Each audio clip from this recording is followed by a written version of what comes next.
This is Daniel. Like many people, he lives a quiet, structured life. Each morning, he wakes up before the sun, makes a simple breakfast, and heads to work. His days are a rhythm of familiar tasks and responsibilities. And every month, without fail, Daniel does something he's been taught is essential for a stable future.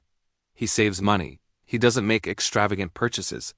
His car is practical, not flashy. He brings his lunch from home most days, a small act of discipline he hardly notices anymore. When his paycheck arrives, a portion is automatically transferred into a separate account, a digital representation of his efforts, his prudence. He watches the balance grow, slowly but steadily. This number is supposed to be a shield, a buffer against uncertainty. It's meant to be the foundation upon which his secure life is built. Yet, as Daniel goes about his day, a persistent question lingers just beneath the surface. If he's doing everything right, why doesn't he feel any relief? The weight of daily life, the subtle pressure of expenses, doesn't seem to get any lighter. Daniel's approach to money isn't driven by a desire for wealth or luxury. It's about stability. It's the belief that responsible choices today will create a calmer tomorrow. He remembers the lessons from his parents and the articles he's read online. Save for emergencies. Plan for retirement. Build a safety net. So he does. He tracks his spending with a simple spreadsheet, categorizing each expense. Groceries, fuel, utilities. He's not obsessive, just consistent. He knows where his money goes. He makes conscious decisions, choosing the generic brand at the supermarket, repairing an appliance instead of replacing it, waiting for a sale before buying a new pair of shoes. These aren't grand sacrifices. They're small, almost invisible adjustments woven into the fabric of his routine. They are the quiet, diligent actions of someone trying to build a solid ground beneath their feet. But the ground never quite feels solid. The sense of progress he expects to feel remains elusive. The numbers in his savings account go up, but his sense of security does not follow. The peace of mind he thought he was earning seems to be just as far away as it was last year and the year before. Think about the sheer amount of time Daniel invests in this process. It's not just the hours he works to earn the money in the first place. It's the mental energy. It's the constant, low-level hum of financial calculus running in the background of his mind. Can I afford this? Should I wait? What's the more sensible option? This cognitive load is a permanent feature of his adult life. He has accepted it as normal, as the price of responsibility. He sees his friends and colleagues doing the same, all of them diligently playing by the rules of a game they were told would lead to stability. They talk about their savings goals, their retirement plans, their cautious optimism for the future. Yet in more private moments, a different theme emerges. A shared feeling of running in place. A sense of being on a treadmill that's slowly increasing in speed. They are saving more than ever, yet the goalposts seem to move further away. The cost of living rises not in dramatic leaps, but in a slow, steady creep that erodes the value of their hard-won savings. A trip to the grocery store costs a little more this month. The insurance premium goes up by a small percentage. The rent increases just enough to be noticeable, but not enough to feel like a crisis. Each is a small wave, but together they create a relentless tide. For Daniel, this feeling crystallizes not in moments of panic, but in moments of quiet reflection.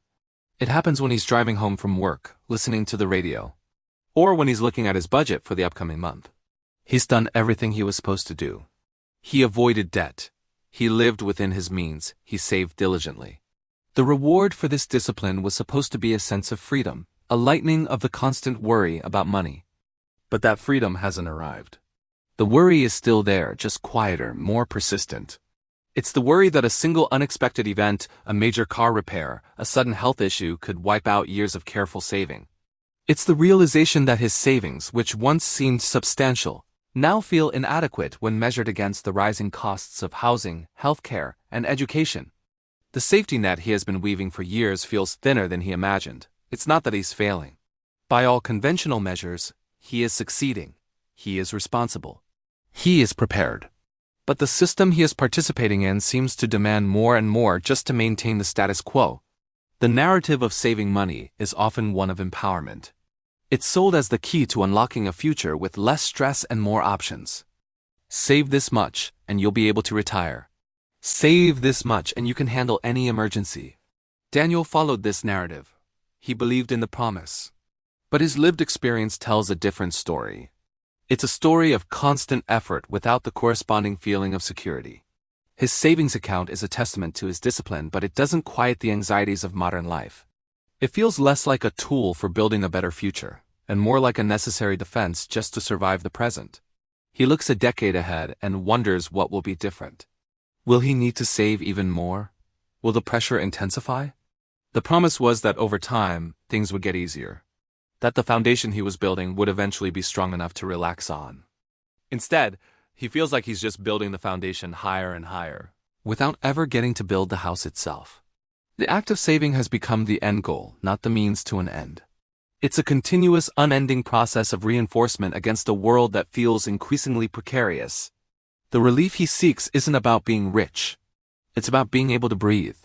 It's the freedom to make a decision without first running a cost-benefit analysis in his head.